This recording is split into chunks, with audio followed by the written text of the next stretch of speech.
दर्शक बंधु आमे किछि दिन तले आपण को देखैथिलु अमेरिका रे जो बाहर देशर जो माने अवैध भाव में रोचंती तांको किभଳି भाव रे हाथ रे गोड़ी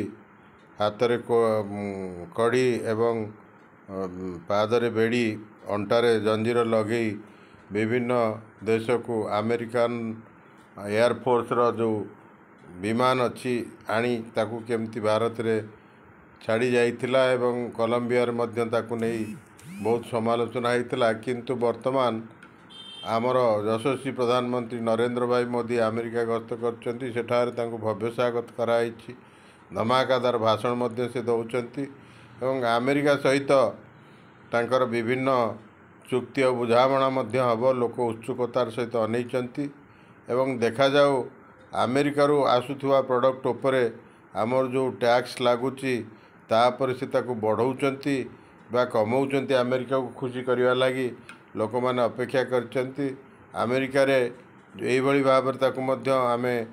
अवॉइड करि पारथांते यदि मोदींकर जो संपर्क ट्रम्प संगे अच्छी किंतु सेटा हैला नहीं एवं बहुत भारतीय माने निजको अपमानित मन कले एई भली अवस्था रे मोदींकर जो रोमांचकर अमेरिका गस्त होइछि ट्रम्प कर निमंत्रण को पाई से जाइचंती सेठारे से कौन करुचंती समस्त अनेक रही विरोधी दलर नेता माने मध्य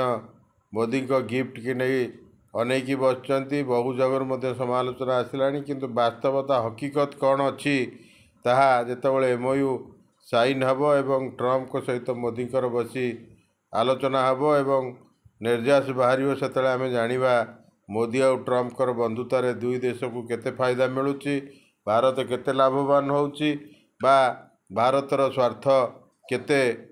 रखा जाउची ता निश्चित भाव में आमे अपेक्षा करिचु आमे आशा करुछु फलप्रद हो दुई देश रे शांति सौहार्द बढ़ू स्नेह सौहार्द बढ़ू विकास हो प्रगति हो एवं अमेरिकार जहाँ आमे सब जिनिस अमेरिकार आसूची तापर जदि किछि टैक्स कम करा जाता ताले लोक माने निश्चित भाव में उपकृत होते आज एतिकी जदि आपण को आमर ये प्रेजेंटेशन भल लगी निश्चित भाव में शेयर कमेंट लाइक और सब्सक्राइब करने को भूलिए ना।